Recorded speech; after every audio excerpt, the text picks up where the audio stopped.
Golconda jewellery first factory outlet grand opening February 20న Jubilee Hills, February 28న వైజాగ్. పర్లేదన్న, బాగానే అనిపించింది. పవన్ కళ్యాణ్ గారు హ్యాపీగా ఫీల్ అయ్యారు. 2026 మెగాస్టార్ ఫ్యామిలీకి కలిసి వస్తుందని చిరంజీవి గారి సినిమా ఇటుతో పవన్ కళ్యాణ్ గారి ఓజీ బాధ కూడా ఈ సినిమాతో మార్చి 26న పోతుంది అన్న ఫీలింగ్ అయితే కలిగిందన్న.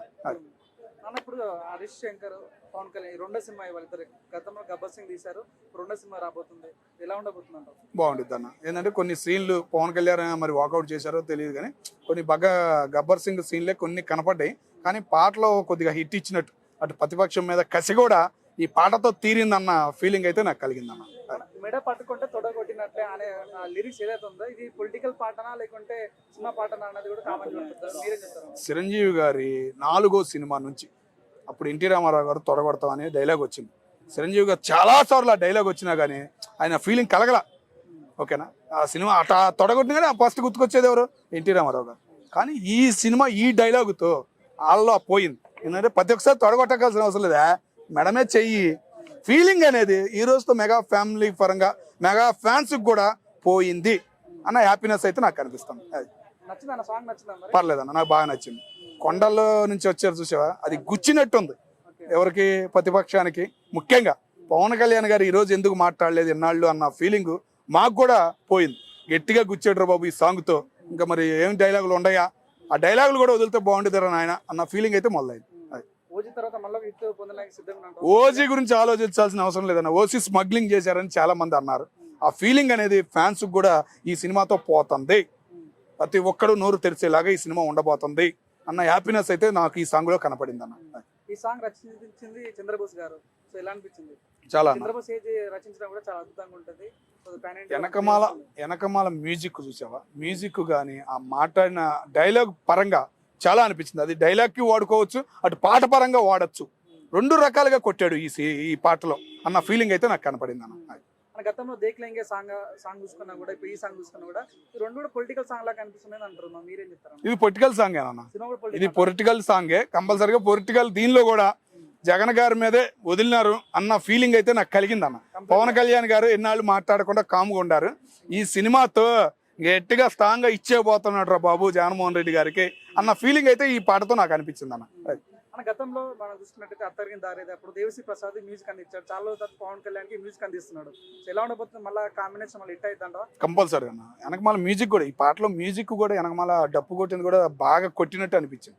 ఒక ఫీలింగ్ కలిగింది, కొట్టాడు రా బాబు తల మీద గట్టిగా అన్న ఫీలింగ్ అయితే ఈ మన వెనకమాల డీజేలో కానీ అట్లా అనిపించింది. దేవిశ్రీ ప్రసాద్ ఎల్లమ్మ సినిమా బిజీగా ఉన్నాడు హీరోగా తనే, కాబట్టి మరి సినిమాకి టైం స్పెండ్ చేస్తారంటావా? చేస్తూ ఉంటాడు, వచ్చేస్తుందిగా ఇంకా నెల రోజులే కానీ, ఇంకా 26 రోజుల్లో కంపల్సరీగా చేస్తాడు. కంపల్సరీగా ఈ సినిమాని సూపర్ హిట్ చేయబోతున్నారని నేను అనుకుంటున్నాను.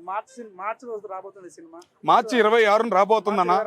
ఈ మధ్యలోనే 2-3 ప్రోగ్రామ్స్ ఉంటాయి కంపల్సరీ. మధ్యలో టాక్సిక్ రాబోతుంది, సో ఎలా ఉండబోతున్నాడు? టాక్సిక్ దురేందర్ 2 కూడా రాబోతుంది, సో వాటి మధ్య ఫైట్ ఉంటుంది, ఎట్లా ఉండబోతుంది?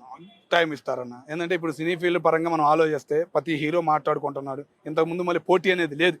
కంపల్సరీగా మూమెంట్ చూసుకుని కలెక్షన్లు వదులుకోవడానికి, కలెక్షన్లు రప్పించుకోవడానికి మూమెంట్ని చూసి వదులుతున్నారు, టైమింగ్లో వదులుతున్నారు. మంచి టైమింగ్. మార్చి ఫస్ట్ వీక్లో ఆ సినిమాలు వచ్చినా మార్చి ఆఖరికి వస్తుంది. ఏప్రిల్ సమ్మర్ సెలవులు మొదలవుతాయి, ఎగ్జామ్స్ అయిపోతాయి కాబట్టి మార్చి ఆఖరికి 26కి డేట్ ఇచ్చారు. కాబట్టి పవన్ కళ్యాణ్ గారికి ఎదురు ఉన్నది లేదన్న ఫీలింగ్ అయితే నాకు ఉంది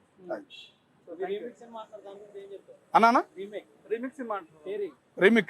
రీమిక్లు 6 మెక్కులు ఈ మెక్కులు ఏ మేక్ అయినా కానీ 26కి దిగిద్ది, అర్థమైనా? కొండ చూసావా, కింద మట్టిలో నుంచి మొలిచిన మొక్క కాదు ఇది. కొండను పగలగొట్టుకుంటూ బయటికి వచ్చిన మొండి మొక్క అని ఇది డైలాగ్తోనే పడిపోయామయ్యా అన్నా. అన్న గతం విషయం నాకు వదిలేసే అన్న. 2026 చిరంజీవి ఫ్యామిలీ పరంగా ఆంజనేయ సంవత్సరం.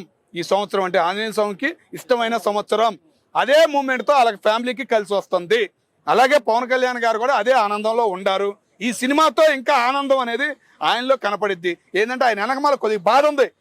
డిప్యూటీ సీఎం అయినా కానీ గట్టిగా మాట్లాడలేకపోతున్నాను, ఎన్నో అనుకున్నాను అని ఆ ఫీలింగ్ ఆయనలో ఉంది. ఎందుకు ఆ మాట అన్నానంటే ఎలక్షన్ల ముందు ఆయన మాటలు విన్నాం కాబట్టి ఆ మాట అంటున్నా. అది చాలా బాగుందండి.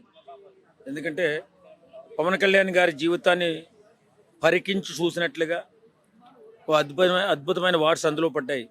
అదే కాకుండా పవన్ కళ్యాణ్ గారి జీవితమే కాకుండా మనిషి జీవితంలో ఏ రకమైన ఎన్ని కష్టాలున్నా విజయం ఎలా సాధించాలి అనేటటువంటి అద్భుతమైనటువంటి వర్డ్స్ అందులో పడి ప్రతి ఒక్కరూ కూడా ఇన్స్పైర్ అయ్యే విధంగా సాంగ్ ఉంది. ఖచ్చితంగా ఓ సెన్సేషనల్ సాంగ్ అని చెప్పాలా. ఆ సాంగు ఉస్తాద్ భగత్ సింగ్ సినిమాకి ఒక మైలురాయిగా నిలుస్తుందనడంలో ఎలాంటి సందేహం లేదు. ఫస్ట్ సాంగ్ వస్తుంది, టేక్లింగ్ సాంగ్ వచ్చింది, అదే అనిపించింది, దాని మీద ఇది బెటర్ అనిపిస్తుంది. దేనికదే సపరేట్ అండి, దేనికదే అద్భుతం. దేవిశ్రీ ప్రసాద్ గారు, పవన్ కళ్యాణ్ గారి సాంగులన్నీ కూడా చాలా అద్భుతంగా చేస్తారు. పవన్ కళ్యాణ్ గారిని దృష్టిలో పెట్టుకుని ఆయన జీవితాన్ని ఆలోచించి రాసినటువంటి సాంగ్ ఓ అద్భుత సాంగ్. అది నిజంగా ప్రతి మనిషి జీవితంలో కూడా పుట్టిన తర్వాత మనిషి ఏ రకమైన విజయం సాధించాలి, ఎన్ని కష్టాలున్నా అనేటటువంటి వార్డ్స్ అందులో కనపడ్డాయి. అలాగే ప్రతి మనిషి కూడా విజయం సాధించాలని ఆ సాంగ్ చూపిస్తుంది. కాబట్టి పవన్ కళ్యాణ్ గారికి యాప్ట్ అవడమే కాదు, ప్రతి ఒక్కరు హృదయాన్ని హత్తుకునేలా ఉంది ఆ సాంగ్. రీమిక్స్ పవన్ కళ్యాణ్ గారి సినిమా రీమిక్స్ అని ఇంకోటని ఏముండదండి. పవన్ కళ్యాణ్ గారి సినిమా రిలీజ్ అవుతే చాలు, ఆ సినిమాని ఆదరించడానికి ఎప్పుడూ ప్రేక్షకులు ముందుంటారు. ఖచ్చితంగా విజయం సాధించడంలో పవన్ కళ్యాణ్ గారి సినిమా ముందుగా ఉంటుంది. దానికంటే అద్భుత విజయాన్ని సాధిస్తుంది. ఖచ్చితంగా పాన్ ఇండియా మూవీగా, పెద్ద సినిమాగా, ప్రపంచ స్థాయిలో వేళ మన తెలుగు సినిమా ప్రపంచ స్థాయిని అందుకుంది. ఆ స్థాయిలో నిలబడే సినిమాగా ఇది కూడా నిలబడుతుందని, మన తెలుగు సినిమా ఇండస్ట్రీకి మంచి పేరు తెస్తుందని చెప్పి మనస్ఫూర్తిగా ఆశిస్తున్నాం.